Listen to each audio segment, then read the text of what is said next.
جامی صاحب، قرآن کریم میں انسانی دل کا جو ذکر ہے، اہمیت ہے، مرکزی حیثیت ہے، اس پر کچھ ارشاد فرمائیے، اور کچھ احادیث کے ضمن میں بھی۔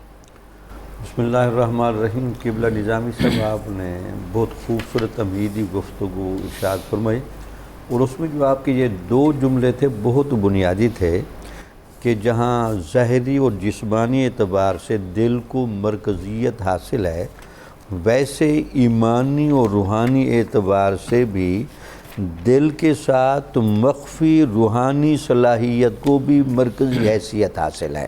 واہ!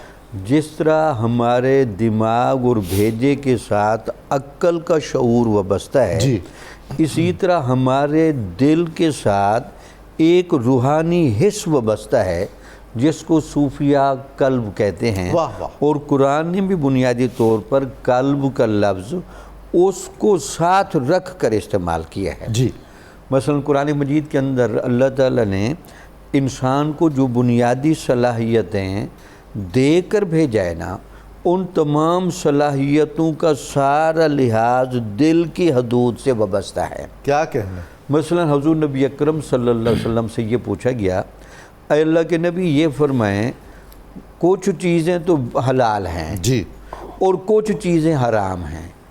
اب کچھ چیزیں جو متشابہات ہیں یا کچھ چیزیں جو شبہ پیدا کرتی ہیں کہ وہ حلال و حرام کی سائیڈ میں کدھر لے جائیں، یا بظاہر ہمارے لیے غیر واضح ہے، غیر واضح، تو ہم کدھر جائیں؟ تو آپ نے فرمایا کہ یہ بات اپنے دل سے پوچھیں۔ اللہ اللہ! تمہارے دل کے اندر وہ صلاحیت رکھ دی گئی ہے۔ ہاں، یہ بات ضروری ہے کہ کسی نے وہ صلاحیت گدلی نہ کر دی ہو۔ اگر معدے کا ہاضمہ خراب ہو گیا ہے تو وہ اعتبار نہیں، تو ورنہ دل سے فتویٰ اپنی لو۔ صلاحیتوں کے باب میں یہ صلاحیت لے کر آیا۔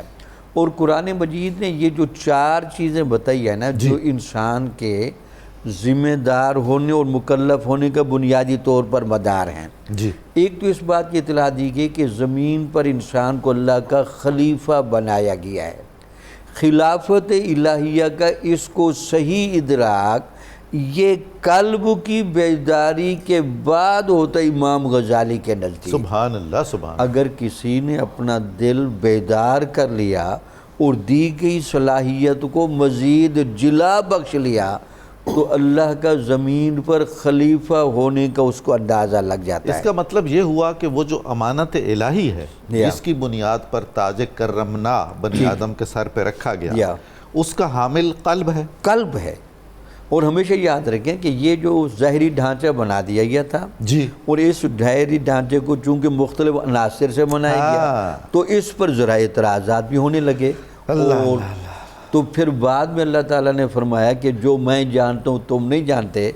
جب انسان کے اندر روح ڈالی گئی اور روح نے دل کی جا کر جلوہ پکڑا، اس وقت فرشتوں نے سجدہ تعظیم بجایا۔ ان کا نہیں، اندر کے میکانزم کا ہمیں اندازہ نہیں تھا کہ اس کو ربط الہیہ کا کون سا وہ گہرا میکانزم انسان کو دے کے بھیجا جا رہا ہے۔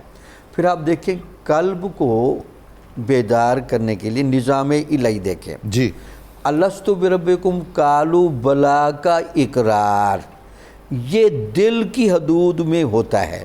اچھا قبلہ نظام سے یہاں کتابیں لکھی گئی ہیں، ہم کیوں مسلمان ہوئے، اور سب سے پوچھیں کہ مسلمان ہونے کی کیا وجہ ہے، وہ کہتے دل بے قرار رہتا تھا۔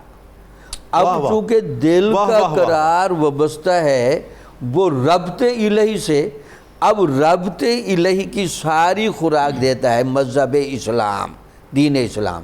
جب بندہ اس سے دور ہوتا ہے تو وہ اطمینان قلب کی روحانی کیفیت پیدا نہیں ہوتی، وہ بھی سارا لحاظ ہے۔ اچھا نظام قدرت دیکھ، جی، بچہ پیدا ہو رہا ہے، ابھی اس کا دماغ نے کام کرنا شروع نہیں کیا، اس کے ایک کان میں تکبیر اور دوسرے کان میں اذان دی جا رہی ہے، اس دل اور روح کو بتانے کے لیے اوپر اقرار الہی تو آپ کر کے آ رہے ہیں، لیکن چونکہ آپ کو راہ آزمائش پر رکھا جا رہا ہے، اب جسم کے تقاضے ساتھ وابستہ ہوں گے، بیدار رہ کر تمام مادی اور سفلی جذبات کو دبانے کی کوشش کرنا۔ سبحان اللہ۔ ایسا نہ ہو کہ یہ باہر کا انسان اندر کے انسان پر حاوی آ جائے اور وہاں سرکشی اور تکبر انکار کی کیفیت پیدا ہو. وہ روح خود نفخہ الہی ہے. بالکل ٹھیک ہے. اور اس کو سنایا جا رہا ہے اذان اور تکبیر اور وعدہ الست یاد دلایا وعدہ الست. اور وہ جو روح ہے اس کا مرکزی پوائنٹ وہ دل ہے. یعنی دل کے ساتھ جو روحانی صلاحیت وابستہ ہے اس کو آپ ایک اعتبار سے روح کہہ لیں, دل کے ساتھ وابستگی کے اعتبار سے اس کو دل کہہ لیں. اسی لیے دل کا لفظ قرآن مجید نے بار بار استعمال کیا. مثلا یہ ایک بحث تھی کہ یہ جو قرآن مجید کتاب ہدایت ہے, انبیاء علیہ السلام کا آنا جو سراپا ہدایت ہیں, لوگ قبول کرنے کے باب میں کیوں مختلف کھڑے ہیں؟ تو ان کو بتایا گیا کہ اللہ نے تو بھیج دیے ہدایت کے ذرائع, لوگ مختلف اس لیے ہو گئے کہ ان کو دی گئی دل کی صلاحیت, کئیوں کی ٹھیک ہے اور کئیوں کی خراب مختلف ہے. ان فی ذالک لذکر لمن کان لہ قلب.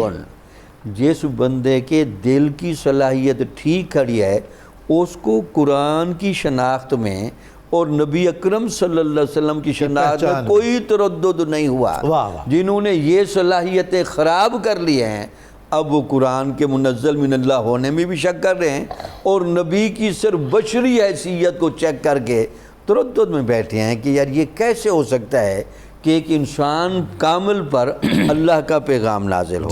حتیٰ کہ یہ جو کافر لوگ گمراہ ہو گئے ان کی گمراہی کا سبب بھی بیان کیا. کلا بل ران علی قلوبہم ما کانوا یکسبون. یہ جو کسب کرتے رہے ہیں گناہوں کا, کسب کیا ہے غفلت کا, کسب کیا ہے سرکشی کا, اس نے ان کے دلوں میں ہدایت کے قبول کرنے کی جگہ پر زنگ ڈال دیا ہے. تو لہٰذا اس کا گمراہ ہونا یہ ہمارے ذمہ نہیں, یہ خود اس کے ذمہ دار ہیں. اسی طرح حضرت ابراہیم علیہ السلام کی دعا قرآن نے نقل کی کہ قیامت والے دن نہ مال کام آئے گا نہ اولاد کام آئے گی, وہاں قلب سلیم کام آئے گا. قلب سلیم, سبحان اللہ سبحان اللہ.